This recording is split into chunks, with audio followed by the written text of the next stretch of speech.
Venice is one of the most mysterious cities in the world. But nothing gets close to what is behind this symbol. It's here, it's everywhere. It's St. Mark's lion. It has been the symbol of the city of Venice for centuries. It was the symbol of the ancient Republic of Venice, which was named Serenissima, and it is now on the flag of the municipality, the province, the region, and many other institutions and organizations. This is the story of one of the oldest symbols of naval, economical, and political power, and why it is still relevant for people today. And I want to tell you this story, how a lion became a symbol of a city.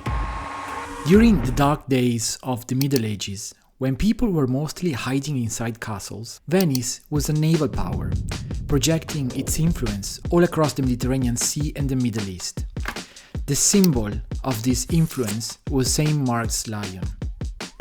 In traditional Christian iconography, St. Mark has always been depicted as a lion. The resemblance is uncanny. The lion has always been the symbol of strength and the wings of its spiritual elevation. But why the evangelist was connected with the Serenissima? An ancient Venetian tradition stated that when the saint was traveling to Europe, while arriving in the lagoon, an angel manifested and told him, "Peace be with thee, O Mark, my evangelist. Here thy body will rest." This became the motto of the Republic for centuries. So much so that in the years to come, the devotion to the saint grew at an amazing rate, and it became the dream of every Venetian to obtain the relics of Mark the Evangelist wherever they would be. But this is another story. So this is a very interesting part of the story for me. It's actually a legend. It's the year 828 AD, and it's a cold night of January. And for Venetian, it's prohibited to travel to Alexandria, which is now Egypt, because the city was just conquered by the Saracens. But regardless, a couple of Venetian merchants managed to get there, and they are able to smuggle the body of St. Mark out of the city, allegedly inside bags full of pig's meat, for obvious reasons, for not being searched by the guards. Eventually, the two Venetians are able to bring the body of St. Mark back to Venice, where they are welcomed by the biggest party, so much so that this basilica was built right away. But maybe the most famous lion is this one. It lies on a 15-meter column erected between 1172 and 1177 in front of the Doge Palace.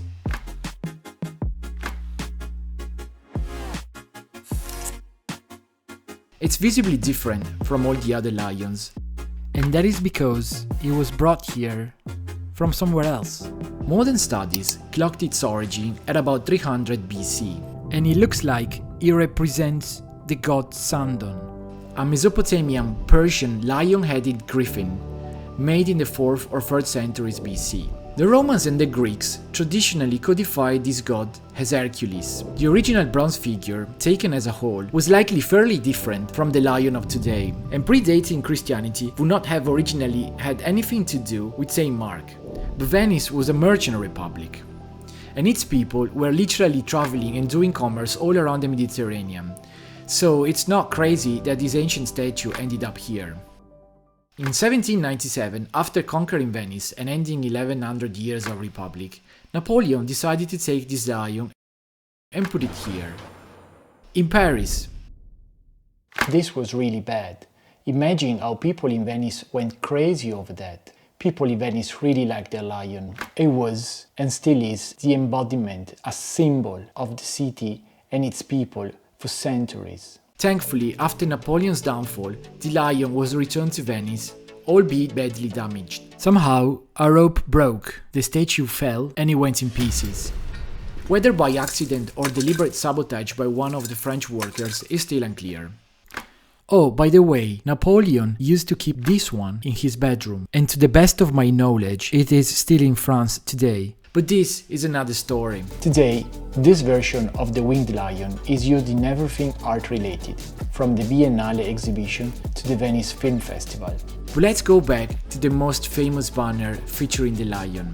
This is it. It's called the St. Mark's Standard. And it was displayed in every single city of the Venetian Republic. There used to be two versions of this. The one with the open Bible, which was used during times of peace, and the one with the sword, which was used in war. Few people know that the war standard was never used and displayed in the city of Venice itself, but rather it was kept safe in the custody of people of the small city of Perasto. Not for a few days, not for a few years, for 377 years. In the famous Battle of Lepanto, in 1571, 8 people of Perasto sacrificed their lives to prevent this flag from falling in the hands of the enemy.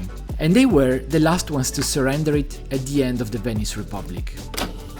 Today, people from the region of Venice tend to recognize themselves in this flag, which has become the true symbol of their unity and their identity.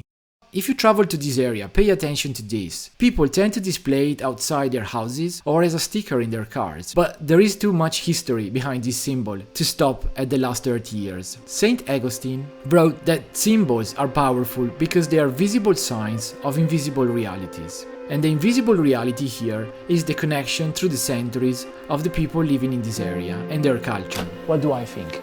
I think today we should really put aside the flag with a sword in it. Because with this flag, so many bad things have been done all across the Mediterranean Sea during history. And we should really concentrate on the flag with the open book. It represents being open towards other cultures. It represents resilience against adversities, hanging on together to face what is wrong about today and hoping for a better future and knowing that a better future will come. And most of all, it has the word peace in it. How do you get better than that? Thanks for watching this video. I hope you liked it. In the future, I want to be doing more videos about my countries and its history. I have a video which is a deep dive, hopefully not literally, on coffee coming up. If you have any suggestions, let me know in the comments below. Otherwise, don't forget to subscribe and peace.